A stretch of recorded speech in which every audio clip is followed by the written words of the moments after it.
কলকাতার রিপাবলিক বাংলার হকার সাংবাদিক ময়ূর রঞ্জনকে নিয়ে বাংলাদেশের কন্টেন্ট ক্রিয়েটররা তাকে চমৎকার এবং সমুচিত জবাব দিয়েছিল। সেই দিক থেকে আমাদের আজকের ভিডিওতে এমনই 5টি ভিডিও দেখতে যাচ্ছি যেটা সত্যি চমৎকার। সেই দিক থেকে 5 নম্বরে যেটা থাকবে সেটি হচ্ছে এটি। আমি যেটা বলছিলাম যে তার মাথার হয়তো তার ছিঁড়া আছে, যার ফলে সে এত কথা বলে হকারের মতো হকারগিরি করে, মলম বিক্রেতার মতো মলম বিক্রি করে। এখন আমরা টপ 4 ফানি তথা হাস্যকর কন্টেন্ট দেখতে যাচ্ছি এই ময়ূর রঞ্জনকে নিয়ে করা। সেটা হচ্ছে ঠিকানা টেলিভিশনের যিনি আছেন কবির বিন সামাদ ভাই, তিনি কিন্তু এই ময়ূর রঞ্জনকে চরমভাবে শাসিয়েছিল, যেটা খুবই বিনোদনমূলক হয়েছিল। ওই যে ময়ূর রঞ্জন যেভাবে ফালিয়ে ফালিয়ে উপস্থাপনা করে থাকে সেটার একটা মুক্ত জবাব দিয়েছিল এই ঠিকানা টিভির সেই কবির ভাই। সেটা থাকবে নাম্বার 4-এ। মূর্তি ভাঙে তো বড় বাকসটা কিসের জন্য ভাই কেন করবে? আপনারা মাথায় রাখবেন, এটা কিন্তু ঠিক না। আজকে ছাত্র আন্দোলন, কিসের ছাত্র আন্দোলন? হোয়াট ইজ ছাত্র আন্দোলন?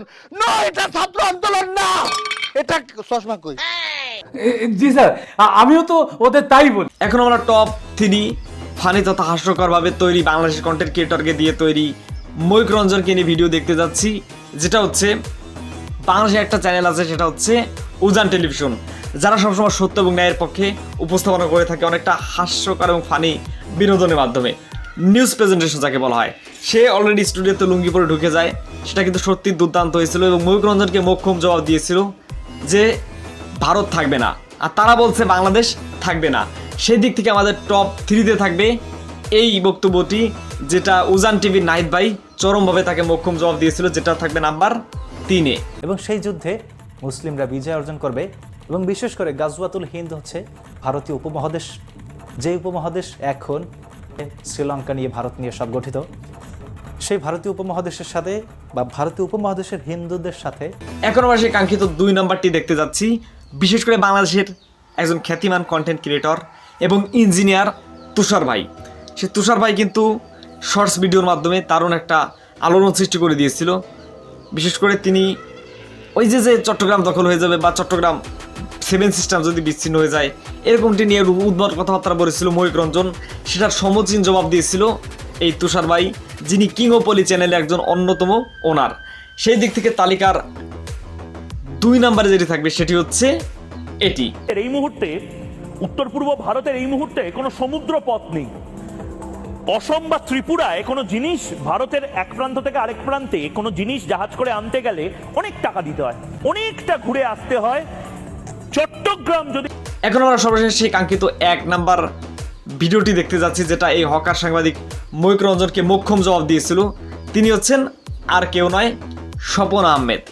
আর স্বপন আহমেদ তাকে বস্তাবন্দি করেছিল, সেটা কিন্তু খুবই আলোড়ন সৃষ্টি করেছিল, যেটা স্বয়ং একটা বাংলাদেশের স্বনামধন্য গণমাধ্যমে সেটা দেখাতে বাধ্য হয়েছিল। একই সাথে ময়ূর রঞ্জনও সেই ভিডিওটি তার নিজের ফেসবুক ওয়ালে শেয়ার করতে বাধ্য হয়, যে বাংলাদেশিরা এডিটিংয়ের মাধ্যমে কী না করতে পারে। সেই দিক থেকে নাম্বার 1-এ থাকবে বাংলাদেশের খ্যাতিমান কন্টেন্ট ক্রিয়েটর এবং এডিটের মাইরে বাপ স্বপন আহমেদের তাকে বস্তাবন্দি করার ভিডিও, যেটি থাকবে নাম্বার 1-এ। এই মুহূর্তে যে ব্রেকিং নিউজ এসেছে দেখাবো। এই মুহূর্তে যে ব্রেকিং নিউজ এসেছে, এডিটের মায়ের বাপের হাতে হকার সাংবাদিক ধরা পড়ছে। গাইস, বহুত জ্বালাইছে, বহুত। তো বন্ধু, আপনারা দেখতে পেলেন এই 5টি কন্টেন্ট ক্রিয়েটর কিন্তু বাংলাদেশে তুমুল আলোচনার মাধ্যমে বলা যায় রোস্ট করেছে এবং তাদেরকে সমুচিত জবাব দিয়েছে এই সমস্ত রিপাবলিক বাংলা তথা হকার সাংবাদিকদেরকে দিয়ে। তো আপনার কাছে কোনটি কেমন লেগেছে সেটা অবশ্যই কমেন্ট করে মন্তব্যের ঘরে লিখে জানাতে পারেন। আর ময়ূর রঞ্জনকে নিয়ে আপনার মন্তব্য কী সেটাও লিখে জানাতে ভুলবেন না, কারণ তারা ভুলভাল এবং উদ্ভট নিউজের মাধ্যমে বাংলাদেশ নিয়ে প্রোপাগান্ডা এবং মিথ্যা ছড়িয়ে যাচ্ছে, যেটা হচ্ছে হাসিনা ক্ষমতায় নেই, তাদের মাথায় অলরেডি রক চেটে গিয়েছে। আর এটা নিয়ে আপনি কি বলতে চান কমেন্ট করে জানাতে পারেন। ভিডিও ভালো লাগলে অবশ্যই লাইক দিবেন, চ্যানেল নতুন হয়ে থাকলে সাবস্ক্রাইব করে আমাদের সাথে থাকবেন। তো আপনাদের সাথে দেখা হচ্ছে নতুন আরও একটি পর্বে। আসসালামু আলাইকুম। বাহ, খাসা কি ভাষা!